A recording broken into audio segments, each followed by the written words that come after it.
बिस्मिल्लाहिर्रहमानिर्रहीम। अस्सलाम वालेकुम व्यूअर्स। आज मैं आपको हज़रत अबू बकर सिद्दीक़ रज़ी अल्लाह ताला अन्हु की बेटी हज़रत अस्मा बिन्ते अबू बकर रज़ी अल्लाह ताला अन्हा के बारे में बताऊंगी कि वो कैसी खातून थी।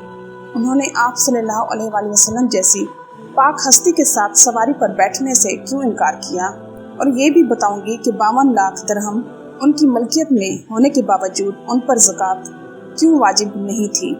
एक मरतबा सैयदा अस्मा बिन्ते अबू बकर रज़ी अल्लाह ताला अन्हा खजूरों की गुठलियाँ सर पर उठाए हुए मदीना के इतराफ से शहर की तरफ जा रही थी। अल्लाह के रसूल सल्लल्लाहु अलैहि वसल्लम ऊँटनी पर सवार वहाँ से गुजर रहे थे और उनकी साली भी थी और फुप्पी ज़ाद भाई ज़ुबैर बिन अवाम रज़ी अल्लाह ताला अन्हु की बीवी भी। आप सल्लल्लाहु अलैहि वसल्लम ने सारबान से कहा, रुक जाओ, अस्मा को सवार कर लें। आप सल्लल्लाहु अलैहि वसल्लम ने हज़रत अस्मा को ऊँटनी पर सवार होने की दावत दी। वो फरमाती हैं, मैंने अपने खामन ज़ुबैर की गैरत को याद किया और ऊँटनी पर सवार होने से माजरत कर दी।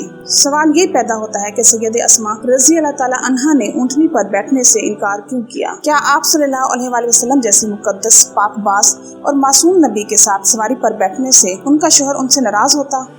हरगिज नहीं। ये कैसे मुमकिन है? मगर दरअसल ये सैयदा अस्मा रज़ी अल्लाह ताला अन्हा की गायत दर्जा की खामद की फरमाबरदारी और उसके जज्बात का एहतराम था कि अल्लाह के रसूल सल्लल्लाहु अलैहि वसल्लम के साथ भी सवारी पर बैठने से माजरत कर दी। कुछ अरसे के बाद उनके वालिद मोहतरम हज़रत अबू बकर सिद्दीक़ रज़ी अल्लाह ताला अन्हु ने उनको घोड़ा और उसकी निगहदाश्त के लिए खादिम अता किया। सैयद अस्मा ने अपने खामद के साथ मुश्किल हालात में सब्र किया, तंगी और तुर्शी में गुजारा किया, और उसका नतीजा ये था कि अल्लाह ताला ने उनको वाफर मिकदार में रिज़्क़ अता फरमाया। और जब हज़रत ज़ुबैर रज़ी अल्लाह ताला अन्हु ने वफ़ात पाई तो आप जानते हैं कि हज़रत अस्मा रज़ी अल्लाह ताला अन्हा को तरका में क्या मिला।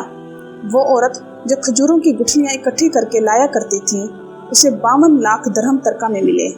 और ये हज़रत ज़ुबैर रज़ी अल्लाह ताला अन्हु ने हराम की कमाई से ये लोगों का माल छीन कर जमा नहीं किए और न लोगों को कुर्बत रसूल और हवारी रसूल सल्लल्लाहु अलैहि वसल्लम होने का वसीला देकर इकट्ठे किए, बल्कि उन्होंने तिजारत की और हलाल ज़राए से माल इकट्ठा किया।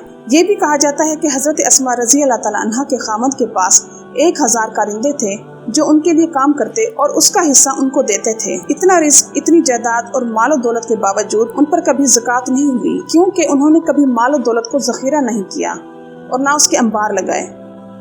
हज़रत अस्मा रज़ी अल्लाह ताला अन्हा के पास जब कुछ ना था, फ़क्र फाका था, तो वो इस हाल में भी घबराई नहीं और ना ही वावेला किया, और जब माल दौलत आई तो उस पर फ़ख्र गुरूर का इजहार नहीं किया और सारी ज़िंदगी खैर के कामों में, लोगों पर एहसान करने में और नेकी करने में गुजारी। तो व्यूअर्स, इस वाक़े से हमें शोहर की फरमाबरदारी, गुर्बत में सब्र और सखावत में भी कनाअत का और दुनिया से बेरुग़बती का सबक मिलता है।